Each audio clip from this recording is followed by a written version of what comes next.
everybody and welcome back to the channel. My name's Nicole and today we are here for block G in our A to Z quilt block challenge. It's called Garden of Eden. It's working with half square triangles and rectangles, so let's get started.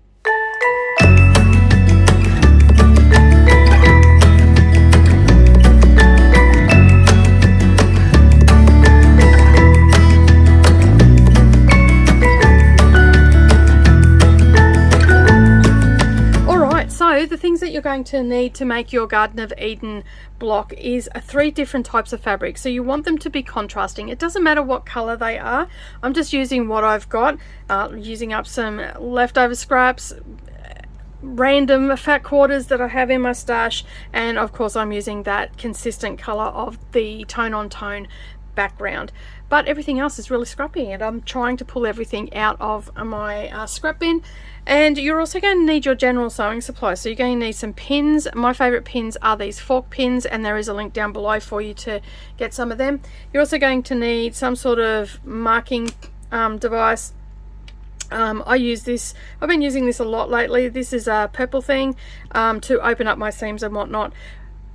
Maybe a quick unpick, but let's not put that out there, shall we? You're going to need a rotary cutter, some thread snips, a couple of different size rulers, and you're also going to need an iron and ironing pad, and of course you're going to need your sheet with all your cutting instructions on it.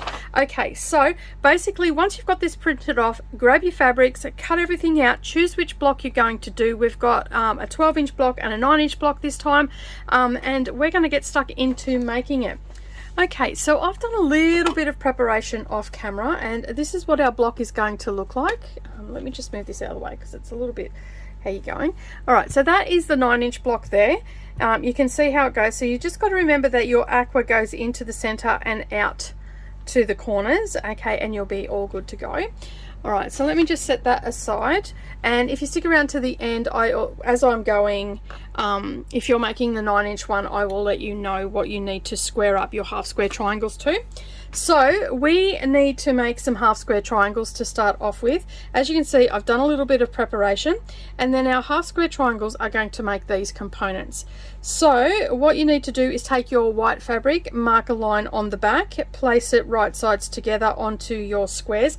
Not going to worry about giving sizes or anything like that. You've got them all over on your cutting sheet, and then we're going to stitch either side of that line.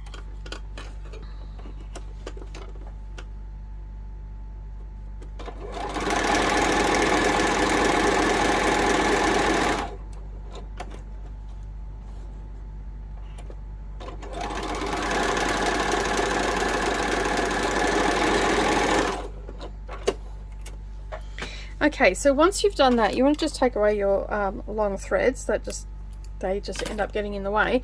What we're going to do, we're going to take our piece that we've just sewn, and we're going to cut on that line that we marked earlier, and we're going to separate our square into 2 half square triangles. Now I like to press my seams open. If you are not someone that likes to press your seams open, press to the dark side, but make sure that you press really well. Now these half square triangles are a little bit bigger than what we need, so you've got plenty of room to square these up. Okay, so you can see there that I've just pressed them open. Then what we're going to do is we're going to take our ruler and we're going to place our 45-degree angle on top of that, and we need to square these up. I did write it down to 2 7/8. Okay, and as I said, I've made these a little bit bigger because when we get down to squaring up to the 1/8, it can be a little bit tricky and sometimes we can make mistakes. So basically what we do is we place our 45-degree angle on that seam where the 2 fabrics meet, and with a little bit of pressure we are just going to take a little bit off this side, and then we'll turn it around so we've got a nice straight edge along the bottom and along the left hand side, and then we will find the 2 7/8, and the 7/8 is a little mark just before you get to the solid line of a 3-inch. Again, we're placing that 45-degree angle onto that seam, and basically I'll put a little bit of pressure, and you can see I've given you ample to play around with. And then we have our little half square triangle, And then we do exactly the same with all the rest of them. So you're going to do this for your dark blue and also for your aqua ones as well. That 2 and 7/8 is for the 12-inch block. If you are working with the 9-inch block, which is the smaller block, your half square triangles are actually going to be smaller. Your half square triangles need to be squared up to 2 1/4 inch. Okay, and you do exactly the same procedure as we've just done there. All right, now let's move on to our next step. Okay, so we have our half square triangles done. Now what we need to do is make our corner blocks. So simply just lay it out, putting your aqua into the center and out to the corner, and then just bring our blue ones in, and then we're going to sew them together. Now we do have diagonals to worry about here. We want our points to match up, so this is what you're going to focus on, that these 2 points are matching up. And then I'm just going to pop a pin in there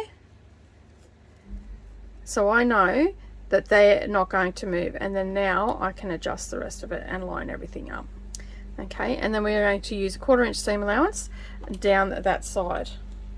And for me, I always pin on the side that I have to sew. That's why if I'm going to do a lot of chain piecing, which you would do with this, I would just go along and do all of these until I've got them all done, and then I will chain piece these through together. And I always put the pin going in horizontally, and basically I know that the pin head side is the side that I need to sew on. I do sometimes make mistakes, but it makes it a lot easier if you've got that there. And then just using your 1/4 inch seam allowance, you're going to stitch them together, and you're going to repeat with all of your components.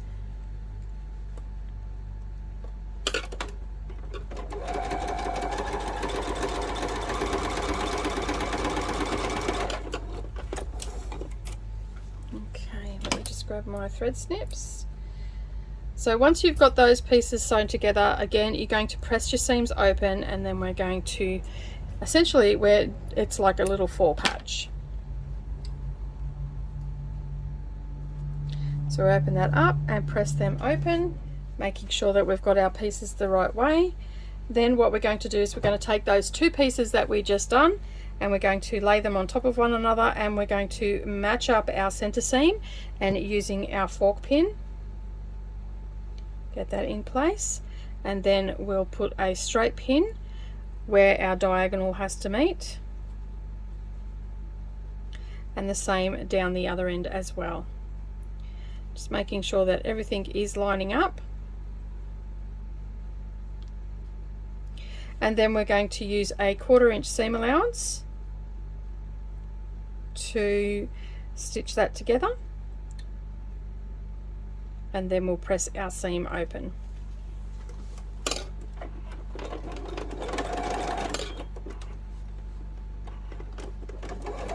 Okay, so once you've got that done, take your pins out, get rid of your long threads, and then head over to the ironing board and press your seam open. Okay, so now we are ready to sew our rows together. So you can see here, this is our layout, and all we're going to do is we're going to lay our strips on top of our cornerstones, making sure that our raw edges are all lining up. And to make it easier for yourself so you don't lose your points, you're going to stitch on this side. So we want our diamond shapes to be facing up so we can see where we're going. Now we don't want to, so you can see the points here, we don't want to come down this way, too far down this way, because that means that we'll take our point off. We want to stay right on here and right on that point, and then that way we're not going to lose any of our points from our diamonds.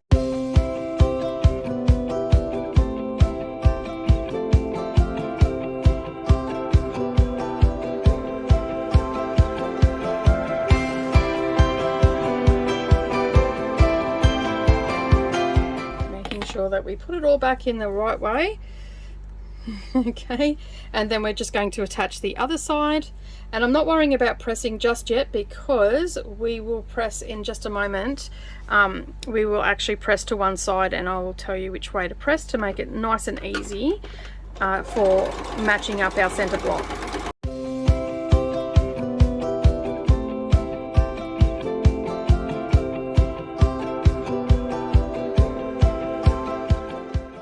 Okay, so once you've done this, what we're going to do is with our top pieces that have these components on them, we want to actually press that into the strip.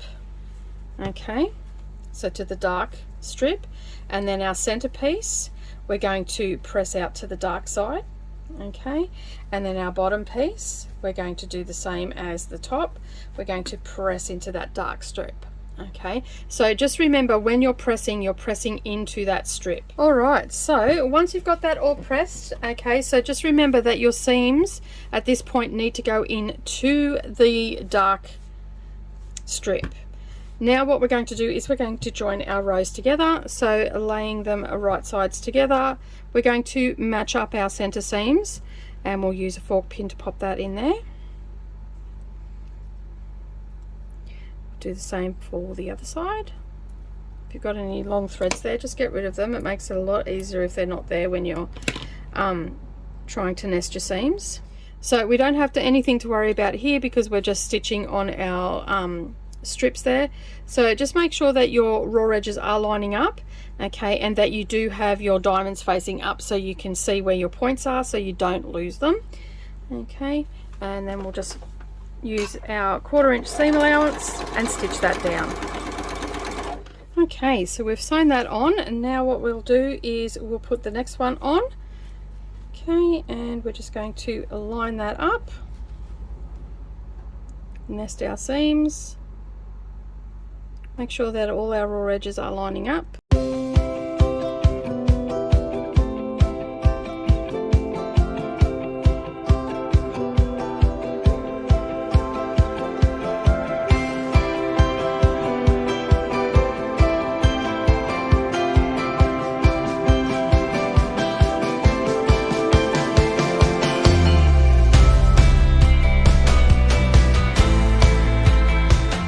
Okay, so we've sewn all our block together. Now we need to just give it a really good press and get rid of any of our long threads, and then our block is all finished. Okay, so we have pressed our block and everything is sitting nice and flat. So that is our 12-inch one, and this is our 9-inch one.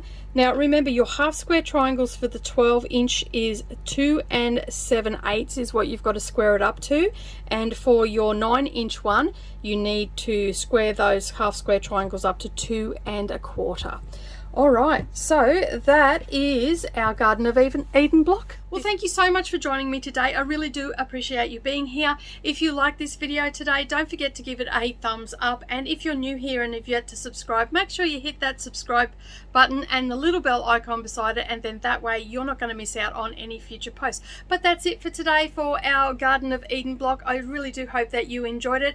And as always, I hope that you get lots of crafting in, and I'll see you in the next video. Bye for now.